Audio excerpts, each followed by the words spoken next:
I think my well-meaning attempt at a bachelorette party theme went terribly wrong, and now my mother might never forgive me.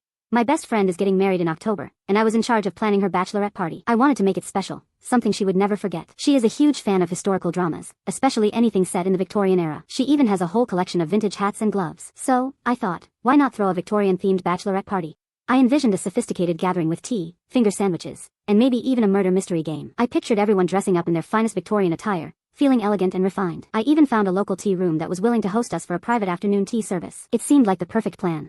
I sent out invitations with a detailed description of the theme, encouraging everyone to dress up in Victorian-inspired outfits. I included links to online shops that sold affordable vintage-style clothing and accessories. I thought I had covered all my bases. I spent weeks planning every detail of this party. I organized the decorations. I selected a specific type of tea to serve. I confirmed the bakery order for the small cakes. I even created a playlist of period-appropriate music to play softly in the background. I wanted my friends to have fun and enjoy a different kind of celebration. I also wanted to show appreciation for them. They had been supportive during a tough time. This party was my way of saying thank you. I hoped they would see the effort I put into it and feel special. I triple-checked my list before leaving my apartment. I made sure I had the playlist downloaded, the decorations packed, and the extra props ready to go. I arranged transport in advance. I did not want to be late and cause any delays. I arrived at the tea room an hour before the scheduled start time. This allowed me enough time to work on the final setup. I carefully unpacked the decorations. I arranged the tables. I put out the small cakes and waited for my friends to arrive. The day of the party arrived, and I was so excited. I got to the tea room early to make sure everything was set up properly. I had even brought a few extra props, like antique-looking fans and parasols, to add to the atmosphere. The first few guests started to arrive, and I was thrilled to see that they had all made an effort to dress up. There were lace gloves, high-necked blouses, and even a few bonnets. It looked like my vision was coming to life. I double-checked the seating arrangements one last time. I wanted everyone to be comfortable and have a good view of the small stage I had set up. The caterers were putting the finishing touches on the food, arranging everything artfully. I made sure they had the correct playlist for the background music. Everything seemed to be going according to plan, and I felt a surge of relief. I had put so much work into this event, and it was a relief that things were not falling apart. I greeted people as they came in, making small talk. I thanked them for attending and told them how much it meant to me.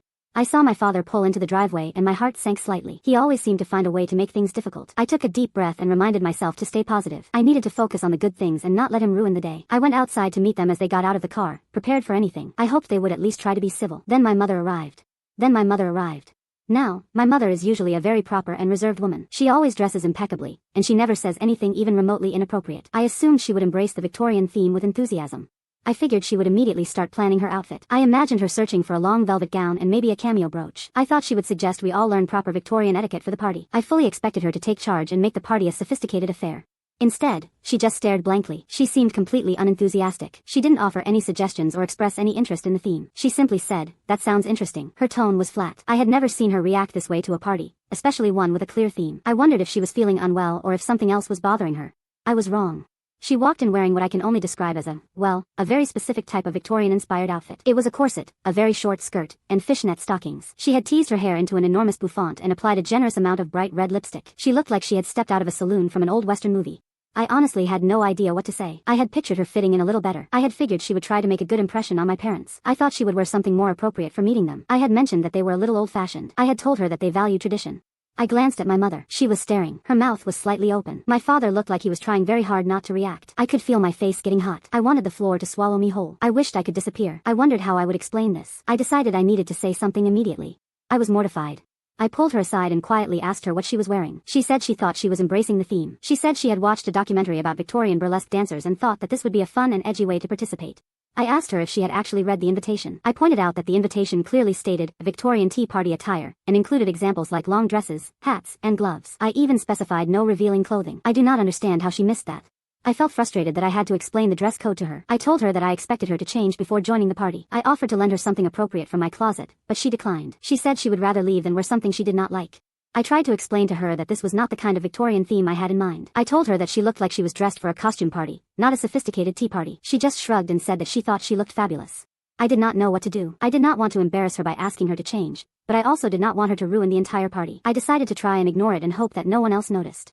I thought maybe if I busied myself with other things, it would be less obvious. I offered people drinks. I checked on the food. I even put on some music that I thought would distract from any awkwardness. I made small talk with people I barely knew. I attempted to create a diversion, but it was probably pretty transparent. I am not good at pretending that things are fine when they are not. My anxiety was rising, and I felt like I was sweating even though the air conditioning was on. I wished I had just said something to her earlier, even if it was awkward. My efforts were useless. People started giving each other looks. I saw a few people whispering. Someone actually asked me if my girlfriend was feeling all right. I mumbled something about her just being tired. It was a terrible explanation, and I could tell that no one believed me. I considered pulling her aside to talk, but I was worried about causing a scene. I wanted the ground to swallow me whole. I felt trapped and increasingly annoyed. Of course, everyone noticed. The other guests were polite, but I could see the looks of confusion and amusement on their faces. My best friend, the bride, tried to play it cool, but I could tell she was uncomfortable. I wanted to disappear. I felt like the floor should just open up and swallow me whole. My mother is not usually this bad, but weddings seem to bring out the worst in her. She thinks she is being funny and charming, but she is actually just embarrassing me. I attempted to redirect the conversation several times, but nothing worked. She just plowed right on ahead, oblivious to the mortification she was causing. I considered feigning a sudden illness to get us out of there, but I worried she would make a scene about that too. I decided to just ride it out and apologize to the bride later.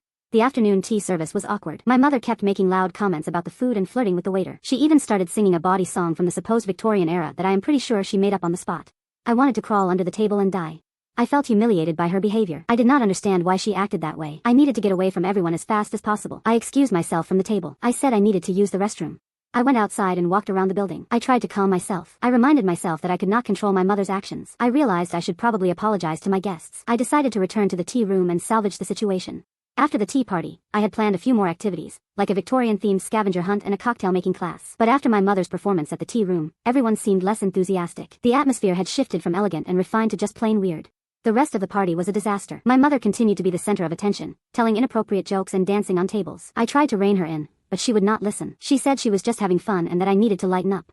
I spent most of the evening apologizing to people. I apologized to my friend's parents for my mother's behavior. I apologized to other guests who looked uncomfortable. I even apologized to the caterers, though they insisted they had seen worse. I felt responsible, even though I did not cause the problem. I just wanted my friend to have a good time, but my mother ruined it. I do not understand why she acts like that sometimes. I helped clean up after everyone left. My friend and I picked up discarded plates and glasses. We took down the decorations. We put the leftover food away. My mother offered to help, but I told her to go to bed. I did not want her making things worse. I felt angry and resentful. I knew I would be dealing with the fallout from this party for a long time. By the end of the night, I was exhausted and humiliated. My best friend thanked me for planning the party, but I could tell she was disappointed. She said she appreciated the thought, but that it was not exactly what she had in mind. I felt terrible. I had wanted to give my best friend the perfect bachelorette party, but instead, I had created a chaotic and embarrassing mess, and it was all my mother's fault. I replayed the events of the night in my head. The drinking games my mother suggested were way too raunchy. The stripper she hired was way too aggressive. I specifically requested a low-key evening, and she turned it into something out of a movie. The bride-to-be deserved better. I spent the rest of the night trying to smooth things over and apologize for my mother's behavior. I did not get much sleep. My frustration grew as I thought about it. My mother has a habit of taking over events. She means well, but she always goes too far. This time, her actions had real consequences. She humiliated my best friend, and she made me look incompetent. I decided that I could not let this go without saying something. I needed to establish boundaries, even if it meant hurting her feelings. I confronted my mother the next day. I told her that she had ruined the party and that I was very upset with her. She apologized, but she did not seem to understand why I was so angry. She said she thought she was being supportive and fun. I tried to explain to her that there was a time and a place for everything, and that a Victorian burlesque costume was not appropriate for a tea party. She just rolled her eyes and said that I was being too uptight. I sighed and walked away. I went to the kitchen to make myself a sandwich. Peanut butter and jelly seemed like the only thing that could calm me down. I thought about what she had said. Maybe I am too uptight. I have always been the responsible one in the family. Someone has to be, I reasoned. But I also thought about the other guests at the tea party. They are all very proper women. I imagined them seeing my mother in that outfit. I cringed at the thought. I know that she would embarrass me. I decided that I would talk to her again before the party. I just needed to find the right words. I want her to enjoy herself, but I also want her to be respectful. I hope she understands. I do not know what to do. I am still angry with my mother, but I also feel guilty for being so harsh. I know she was just trying to have fun, but she completely missed the mark. I am worried that this incident will damage our relationship. My mother is very sensitive, and she does not take criticism well. I am afraid that she will hold a grudge against me for embarrassing her. I do not want to cause a rift, but I had to say something. Her behavior has been escalating for months. I initially tried ignoring it, hoping it was a phase. I thought she would eventually return to her normal self. Instead, she has become more attention-seeking and dramatic. She seems to thrive on creating chaos. I think she enjoys being the center of attention, even if it is for the wrong reasons. I am not sure why she is acting this way, and that is the most frustrating part.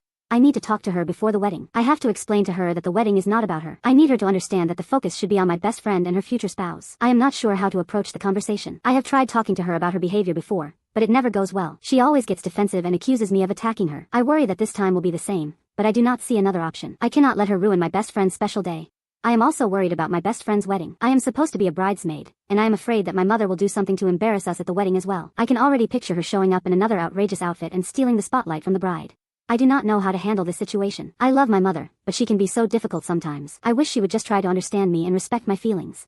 I feel like I have failed as a maid of honor. I wanted to give my best friend the perfect send-off, but instead, I gave her a bachelorette party from hell. I am not sure how to make it up to her. I think I will just apologize to my best friend again and promise to do better at the wedding. And I will try to have a serious conversation with my mother about her behavior. I need to set some boundaries and make sure that she understands that she cannot just do whatever she wants, whenever she wants. This whole situation has been incredibly awkward and stressful. I just want to move on and put it behind me. But I am afraid that this is something that my mother will never let me forget. I hope that one day, we will be able to laugh about this. But right now, it is just too painful. I feel like I have let everyone down, especially my best friend. I guess the moral of the story is to be very specific when you are planning a themed party, and to always have a backup plan in case your mother decides to go rogue. I need a drink, or maybe several.